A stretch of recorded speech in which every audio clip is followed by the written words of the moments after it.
Una isla, un solo pedazo de tierra perdido en el Caribe, pero dos mundos. Uno habla español, el otro francés y créole. Uno presume playas y hoteles de lujo, el otro sobrevive entre escombros, protestas y miseria. Uno se llama República Dominicana, el otro Haití. Comparten montañas, ríos y una historia enredada, pero están separados por algo más que una línea imaginaria. Una frontera, invisible para algunos, inquebrantable para otros. Y detrás de ella, una herida abierta. ¿Cómo se llega a dividir tanto una isla que fue una sola? ¿Cómo es que la geografía no garantiza ni la dignidad, ni la igualdad, ni siquiera el derecho a existir? La realidad es cruda. Mientras la República Dominicana ha sido catalogada en las últimas décadas como una de las economías de mayor crecimiento en América Latina, Haití lucha contra el colapso absoluto de sus instituciones. El PIB per cápita dominicano ronda los $9.500. El haitiano no alcanza los 1.800. La diferencia no es solo económica, sino existencial. Es una diferencia que se respira en las calles, que se grita en las políticas migratorias, que se ve en las caras de los niños que crecen sin papeles, sin nacionalidad, sin país. Y aún así, ambos pueblos comparten orígenes comunes. Ambos fueron colonizados, esclavizados, explotados. Ambos pelearon guerras por su libertad, pero la historia no los trató igual, y cuando Haití logró su independencia en 1804, pagando el precio más alto, una deuda impuesta por Francia que les robó el futuro, República Dominicana fue ocupada por ellos. Años después, tras una lucha larga y sangrienta, los dominicanos expulsaron a los haitianos. Desde entonces, la identidad nacional se construyó en oposición al otro, al haitiano, al negro, al africano. Ese antagonismo ha sido alimentado por el poder, por los discursos, por los medios, por los libros de historia, por el miedo, por Trujillo, el dictador que en 1937 ordenó la masacre de miles de haitianos en la frontera, en lo que se conoce como la Masacre del Perejil, un genocidio silenciado, más de 20.000 muertos. ¿Su crimen? Tener la piel demasiado oscura, no poder pronunciar correctamente la palabra perejil, una palabra, una prueba de vida o muerte. Esa masacre no solo mató cuerpos, mató puentes, mató el sentido de humanidad entre dos pueblos que deberían haber sido hermanos. Desde entonces, la política migratoria dominicana ha sido una historia de exclusión, miedo y discriminación sistemática. Hoy, cruzar la frontera puede significar una sentencia de hambre o una esperanza breve. Cada año, miles de haitianos entran en territorio dominicano buscando empleo, medicina, seguridad. Muchos lo hacen en condiciones inhumanas, pagando a traficantes, enfrentando detenciones arbitrarias o deportaciones masivas. Según Human Rights Watch, entre 2021 y 2023, más de 170.000 haitianos fueron deportados de República Dominicana, muchos sin el debido proceso, sin posibilidad de apelar, incluso con niños dominicanos entre ellos, familias separadas, bebés dominicanos deportados con sus madres haitianas, una política de rechazo sostenida en silencio, con el consentimiento implícito de una sociedad que se ha acostumbrado a mirar para otro lado. Y no es solo el Estado. La sociedad dominicana también reproduce el rechazo. En los medios, los haitianos son descritos como una amenaza, como una carga. En las calles, son insultados, perseguidos, deshumanizados. Se les niega el acceso a la salud pública, a la educación, a la identidad legal. En 2013, el Tribunal Constitucional de República Dominicana emitió una sentencia que despojó retroactivamente de la nacionalidad a decenas de miles de dominicanos nacidos de padres haitianos desde 1929. Gente que nunca había pisado Haití, gente que nació, creció y vivió en suelo dominicano.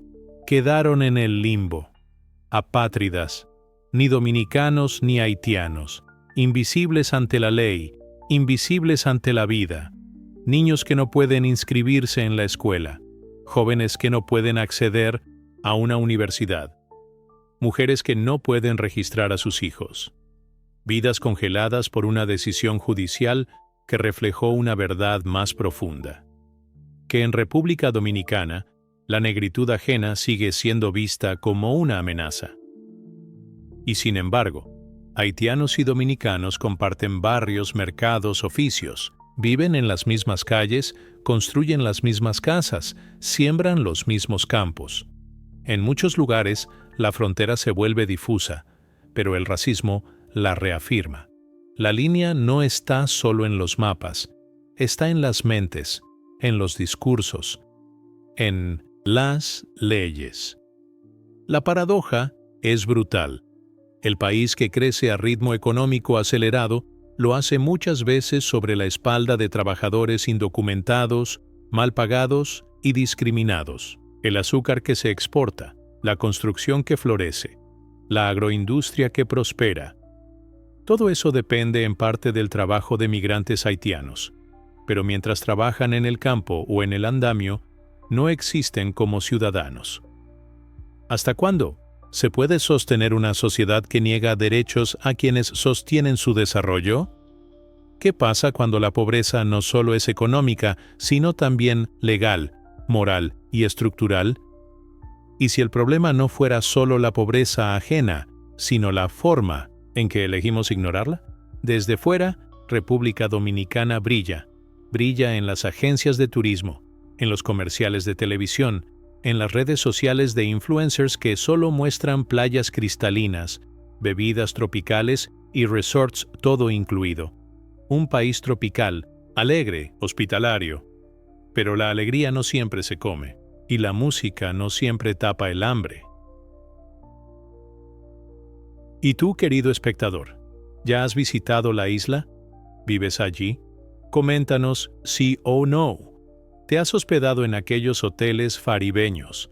A pocos kilómetros de esos hoteles, hay barrios enteros donde el agua llega un día a la semana. Sí llega. Donde el transporte es un lujo y el acceso a salud una excepción. Donde los niños van a la escuela sin desayunar y las adolescentes dan a luz antes de terminar el bachillerato.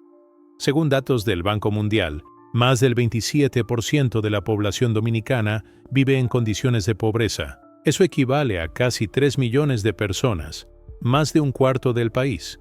En zonas rurales la cifra es aún mayor, y si bien la pobreza extrema ha bajado en los últimos años, la desigualdad sigue siendo una de las más marcadas del continente. La SIN, economía crece. Sí, pero no para todos. En 2023 el país creció un 5.1% según el Banco Central, y sin embargo, ese crecimiento no se ha traducido en una mejor calidad de vida para millones. ¿Por qué? Porque el modelo económico dominicano está basado en sectores que concentran la riqueza: turismo, zonas francas, construcción. Emplean, sí, pero con salarios bajos, poca seguridad laboral y sin garantizar derechos básicos. En los barrios marginados de Santo Domingo, Santiago, San Cristóbal o La Vega, el desempleo juvenil supera el 25%, y muchos jóvenes ni estudian ni trabajan. El llamado nini se vuelve rutina. ¿Y qué pasa cuando no hay oportunidades? La desesperanza se normaliza. El crimen se vuelve alternativa, y la migración se convierte en meta. Mientras tanto, el acceso a servicios públicos es precario. En más del 40% de los hogares rurales no hay acceso permanente a agua potable. En los hospitales faltan insumos básicos. Las emergencias colapsan. Las citas se dan con semanas de espera. La salud está privatizada, fragmentada, desigual. Quien no paga, no vive. Y la educación no escapa. Aunque el Estado invierte el 4% del PIB, como exige la ley, el problema no es solo el gasto, sino la gestión. Escuelas sin pupitres, maestros mal pagados, programas mal diseñados. Según el informe PISA 2022, los estudiantes dominicanos se ubican entre los últimos lugares en comprensión lectora y matemática. Educar para la pobreza. Ese parece ser el resultado. En ese contexto, la pobreza no es solo una falta de ingresos, es una cadena generacional, una trampa que atrapa a niños desde que nacen, que los limita, los margina y les grita que no hay salida.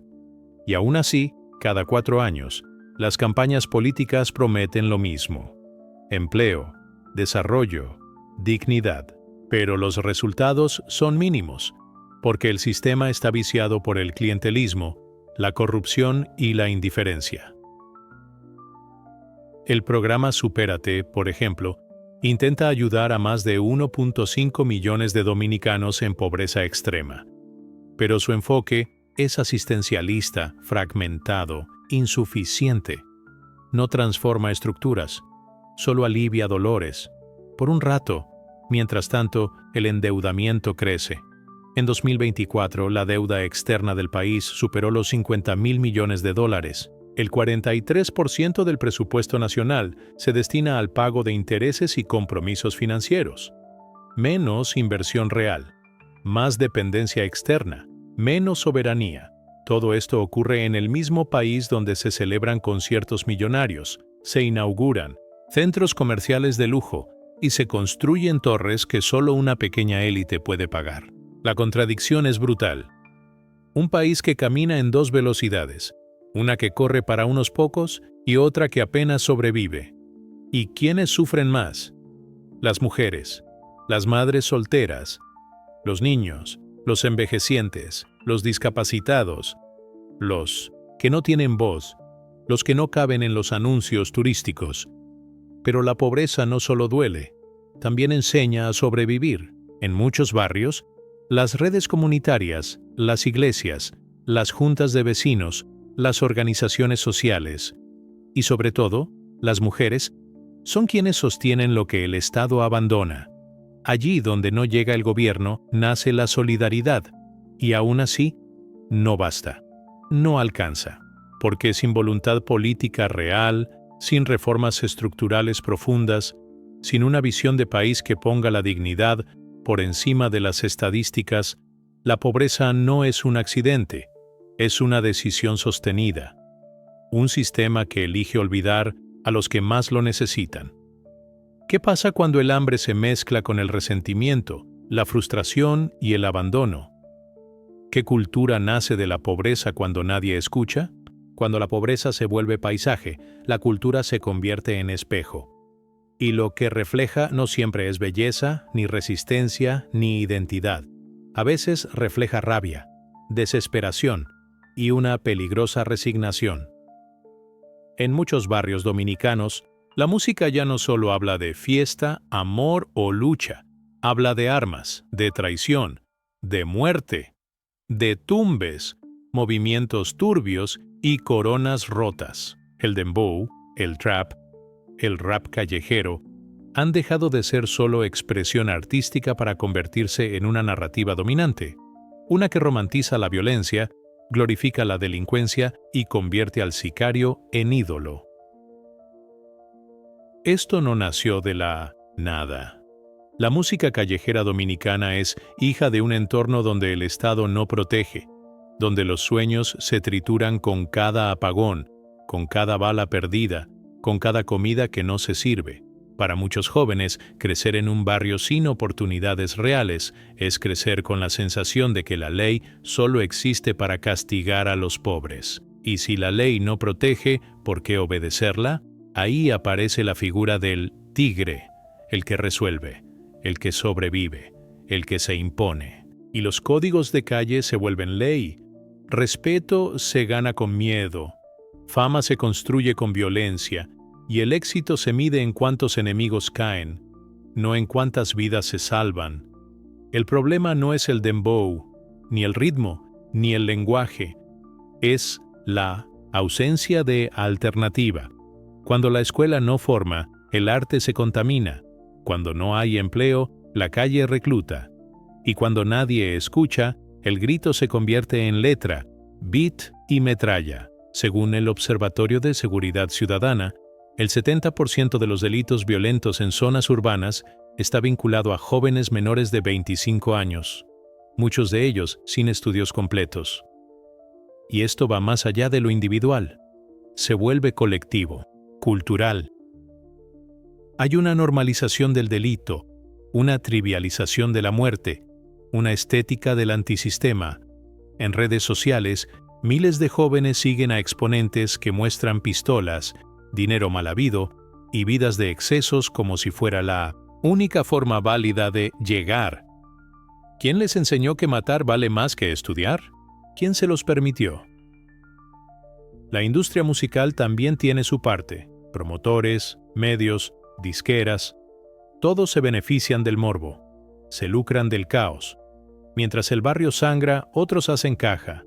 Lo que en otros contextos sería escándalo, aquí se vuelve tendencia, y el silencio institucional se convierte en complicidad.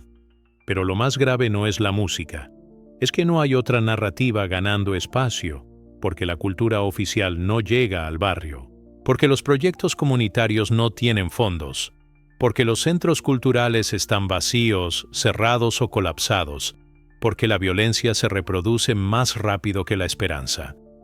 ¿Cómo construimos identidad cuando la única voz que llega es la que grita más fuerte aunque diga menos? Los callejones polvorientos de Santo Domingo, entre los bloques de concreto sin pintar y los techos de zinc que hierven bajo el sol del Caribe, resuena un ritmo que no solo mueve cuerpos, también moldea conciencias. La música urbana dominicana, con el dembow como su estandarte más crudo, ha evolucionado, o mejor dicho, ha mutado. Lo que alguna vez fue una forma de escape, una catarsis colectiva para denunciar la vida dura de los barrios marginados, hoy ha sido absorbido por otra narrativa, una que celebra la violencia, el delito y el desprecio por la vida misma. Hay canciones que suenan como informes policiales, letras que detallan cómo matar, cómo traicionar, cómo sobrevivir a base de miedo. Tú me tiras, yo te mato, yo me monto y te reviento. No es ficción, no es metáfora, es instrucción, es adoctrinamiento, y se repite millones de veces al día en bocinas, celulares y fiestas. Esta música no solo se escucha, se vive, se absorbe, se convierte en aspiración. En plataformas como YouTube y TikTok, los videos de artistas urbanos dominicanos que presumen armas, fajos de dinero y códigos de la calle alcanzan cifras astronómicas. No es marginal, es mainstream. En 2023, 7 de los 10 artistas más escuchados en zonas urbanas populares del país pertenecían a subgéneros que glorifican la criminalidad. Las letras hablan con naturalidad de sicariato, doble cara, traiciones por cuarto y mujeres que valen menos que una Glock cargada. ¿Qué le dice eso a un adolescente que creció viendo morir amigos antes de cumplir los 20? El fenómeno no surge en un vacío. En un país donde más del 40% de los jóvenes entre 15 y 29 años no estudia ni trabaja formalmente, y donde el salario mínimo ronda los $250 mensuales, la música se convierte en el espejo de una realidad desesperada. Si el futuro se ve oscuro, entonces es mejor ser temido ahora que esperar respeto más tarde. Y en ese mundo, ser artista no es un acto creativo, es una forma de poder, es pertenecer, es sobrevivir. La violencia ya no se presenta como un problema, se vende como un estilo de vida. Y lo más grave, se vende como éxito.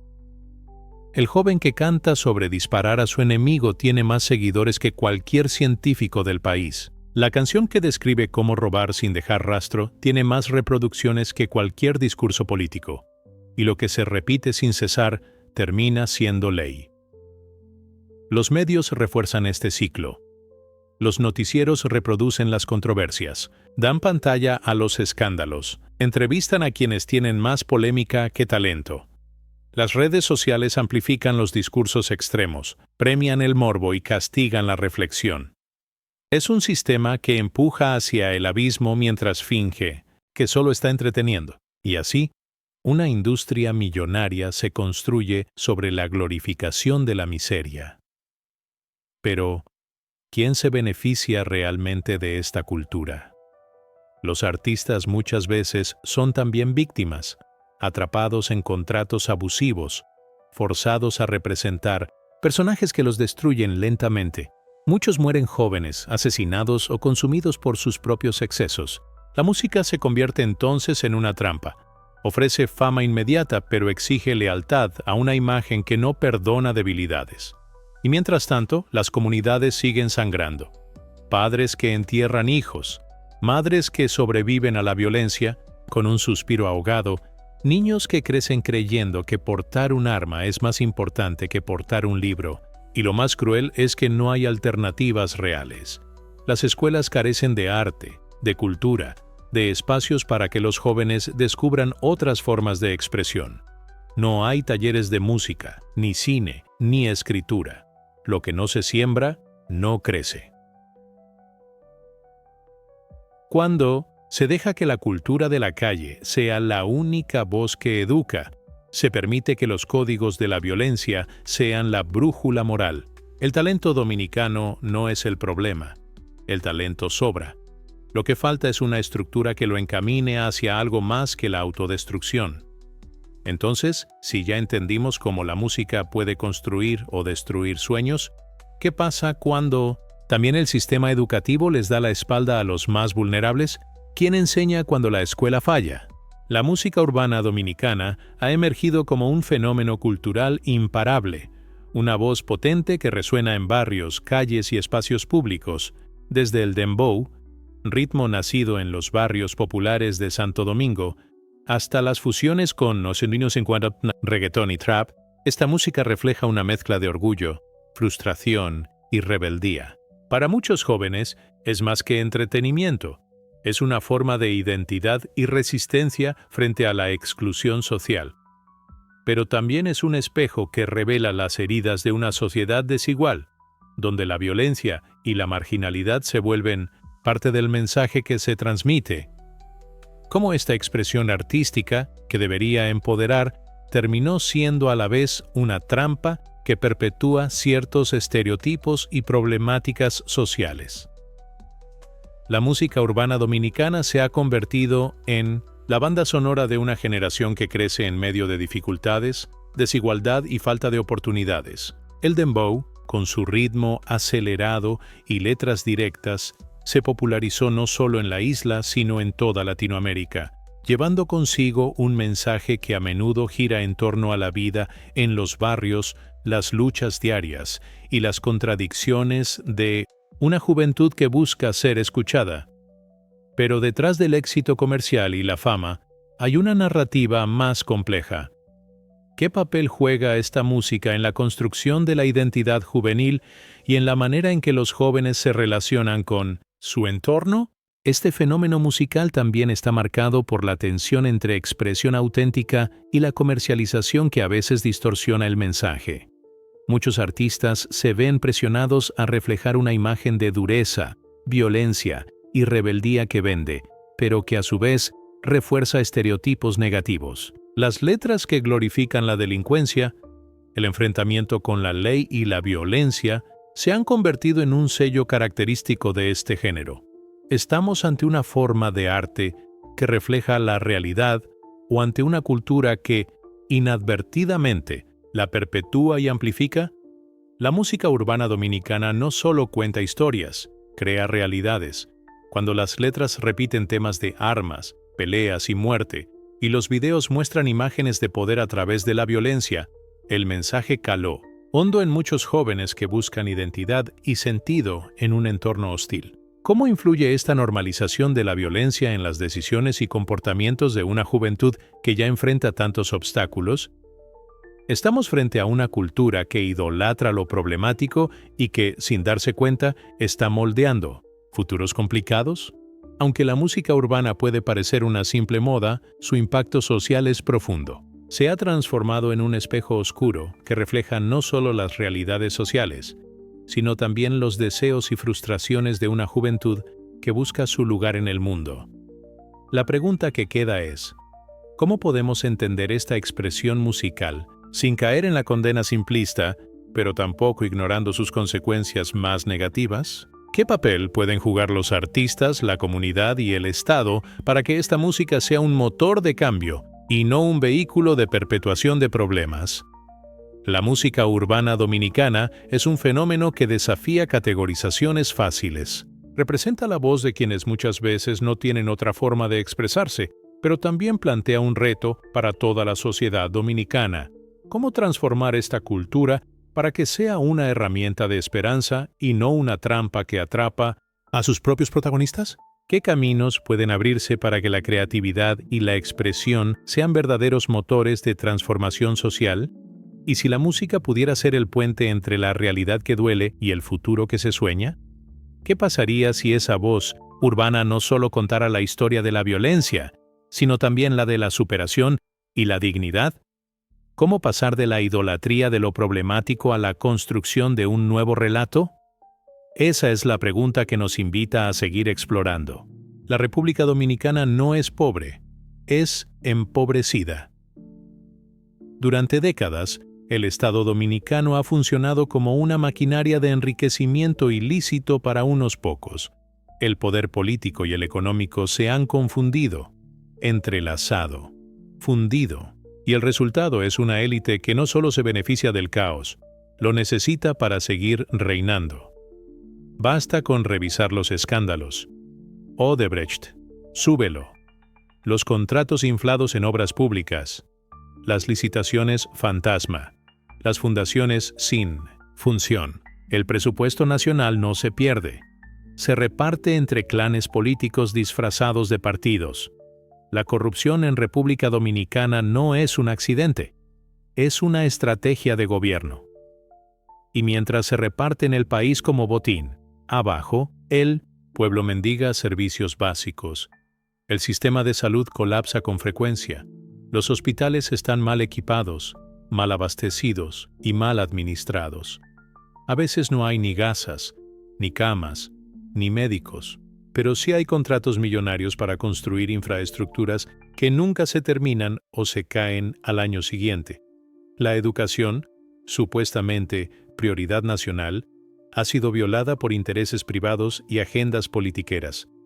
Se destinó el 4% del PIB a la educación como conquista histórica del pueblo, pero muchos fondos desaparecen antes de llegar a las aulas. Se construyen escuelas con sobrecostos, se pagan materiales que nunca se entregan, se contratan asesores sin experiencia. Y al final, lo que llega al estudiante es una pizarra rota, un libro atrasado y un profesor mal pagado. La impunidad es norma. No hay consecuencias reales para los corruptos. Cuando un caso estalla, la prensa lo cubre unos días. Luego se apaga. Los acusados siguen haciendo política. Se lanzan como senadores, como diputados, como alcaldes, vuelven, porque saben que el sistema no los castiga, los protege, pero no es solo en la capital. La corrupción tiene tentáculos en cada provincia, en cada municipio. En cada junta distrital hay historias de desfalcos, de obras prometidas que nunca se hicieron, caminos vecinales intransitables, acueductos abandonados, escuelas sin techos, todo presupuestado, todo pagado, nada entregado. La pobreza no es solo consecuencia de la economía, es consecuencia de decisiones humanas, de prioridades torcidas, de un modelo que elige salvar bancos en vez de salvar vidas, que protege a los evasores y criminaliza al motoconchista, que premia al que roba con corbata y encierra al que roba por hambre. La gente lo sabe, lo comenta en las esquinas, en las guaguas, en los colmados, pero el hartazgo ha sido reemplazado por resignación. La corrupción ha dejado de ser escándalo para volverse costumbre. Eso es así, dicho con rabia y con resignación, como si no hubiera otra forma. Pero, ¿qué ocurre cuando un país entero se acostumbra a ser saqueado? La élite lo sabe, por eso invierte millones en distracción, en espectáculos, en farándula, en noticias sin profundidad, porque mientras el pueblo esté entretenido, anestesiado, dividido, no reclamará, no marchará, no exigirá. Y aún así, en cada elección, Los mismos nombres vuelven a aparecer, con nuevas promesas, con las mismas caras, como si el país diera vueltas en una rotonda infinita, sin salida, y lo más doloroso es que muchas veces ganan, porque la pobreza política también se siembra, se cultiva, se explota, porque en los barrios más empobrecidos, donde falta todo, la necesidad se convierte en herramienta electoral. Te dan una caja, un bono, una promesa de trabajo, y te exigen el voto. A cambio de miseria, le entregamos poder a quienes nos condenan a la miseria. Es un círculo perverso, planeado, efectivo. Y mientras tanto, los que intentan hacer las cosas bien, los honestos, los verdaderos servidores públicos, son marginados, silenciados o expulsados del juego. Porque el sistema no premia la integridad, la castiga. La República Dominicana no está quebrada, está secuestrada. Secuestrada por una clase política que solo responde a sí misma, que se sirve del Estado como si fuera un feudo personal, que construyó un país donde la esperanza se vende en campaña y se olvida al día siguiente. Pero si este sistema se alimenta de nuestra desesperanza, ¿qué podemos hacer cuando ni siquiera los de afuera parecen dispuestos a intervenir de verdad? La influencia de la música urbana, sumada al racismo y la pobreza estructural, ha contribuido a que en algunos sectores de República Dominicana se consolide una cultura marcada por la apatía y la desesperanza. Muchos jóvenes se sienten atrapados en un círculo donde las oportunidades son limitadas y las alternativas parecen pocas o nulas. Esta cultura, que algunos califican como vaga y problemática, no surge de la nada, sino que es el reflejo de años de exclusión social, discriminación y falta de apoyo real. ¿Cómo esperar que una juventud crezca con esperanza cuando constantemente se les envía un mensaje que normaliza la violencia y la marginalidad? Además, la estigmatización social refuerza el aislamiento de estas comunidades, haciendo más difícil que sus miembros puedan acceder a la educación, al empleo o a espacios de participación ciudadana. El resultado es un caldo de cultivo para la desmotivación y la reproducción de conductas que la sociedad misma condena. Sin embargo, este panorama no está escrito en piedra. Existen ejemplos de resistencia, de jóvenes y comunidades que luchan por cambiar esa narrativa y crear nuevas formas de identidad, basadas en la creatividad, la solidaridad y la búsqueda de justicia social. ¿Qué papel pueden jugar estas iniciativas para romper con el ciclo de exclusión? Para transformar esta realidad, es necesario reconocer primero la complejidad de los problemas sociales y culturales que enfrenta el país. La pobreza, el racismo y la cultura musical son piezas de un mismo rompecabezas que deben abordarse en conjunto. Solo así será posible construir un tejido social más justo e inclusivo, donde la juventud pueda aspirar a algo más que a la repetición de patrones destructivos. ¿Es posible entonces imaginar una República Dominicana donde la cultura sea un motor de esperanza y cambio, en lugar de una cárcel invisible? La pregunta final es inevitable. ¿Qué podemos hacer como sociedad para apoyar y promover un cambio real? ¿Cómo pasar de una cultura que idolatra la violencia a una que celebre la dignidad, la creatividad y la solidaridad? La respuesta está en la voluntad colectiva, en el compromiso de escuchar y empoderar a quienes han sido marginados por demasiado tiempo. República Dominicana es un país de contrastes que a menudo parecen irreconciliables. Por un lado, una riqueza cultural vibrante, paisajes que quitan el aliento y una historia llena de resiliencia. Por otro, heridas sociales profundas que atraviesan la vida diaria de millones. Reconocer la realidad del racismo, la pobreza y las expresiones culturales problemáticas no es fácil, pero es indispensable. Solo cuando enfrentamos la verdad con honestidad, empatía y valentía, podemos empezar a abrir caminos hacia una transformación real y duradera. No podemos seguir permitiendo que las divisiones y el dolor se reproduzcan en las nuevas generaciones. Debemos construir puentes que unan, no muros que separen. Esta transformación no será tarea de unos pocos, sino de toda la sociedad. Es necesario que familias, escuelas, comunidades, artistas, medios de comunicación, instituciones y gobiernos trabajen juntos para generar espacios donde la creatividad sea sinónimo de esperanza y dignidad. Promover la educación integral, combatir el racismo en todas sus formas y apoyar iniciativas culturales que empoderen a la juventud son responsabilidades urgentes. La música, que hoy puede ser reflejo de violencia, tiene el poder de convertirse en la voz que inspire cambio y que celebre la identidad en toda su diversidad. Además, esta transformación implica mirar hacia el futuro con un compromiso sincero, preguntarnos qué tipo de sociedad queremos construir y qué legado queremos dejar. La clave está en escuchar y dar protagonismo a quienes históricamente han sido marginados, para que puedan contar sus propias historias, expresar sus sueños y tomar las riendas de su destino. Solo así lograremos romper los ciclos de exclusión y violencia y hacer realidad un país más justo, donde todos tengan la oportunidad de crecer y aportar.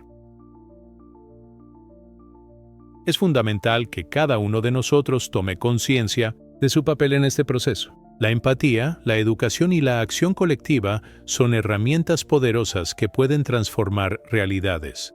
El cambio comienza con pequeñas decisiones cotidianas, con la disposición a cuestionar prejuicios y a apoyar causas que promuevan la inclusión, porque solo trabajando juntos, en comunidad, podremos construir un futuro donde la cultura sea un motor de transformación y no un reflejo de problemas no resueltos. Gracias por acompañarnos en este recorrido de reflexión y conciencia. Si este video te ha hecho pensar, si te ha movido el corazón o si simplemente quieres seguir aprendiendo sobre las realidades que nos rodean, te invitamos a dejar tu comentario con tus opiniones y experiencias. Comparte este video para que más personas se sumen a esta conversación que tanto necesitamos. No olvides darle like si crees en la importancia de estos temas y suscribirte para no perderte otros contenidos que buscamos hacer con la misma pasión y compromiso en Voces del Mundo. Tu voz es parte del cambio. Juntos podemos construir puentes, derribar muros y crear un futuro donde la dignidad, la esperanza y la justicia sean la verdadera identidad de nuestra sociedad. Hasta pronto, y gracias por ser parte de esta comunidad.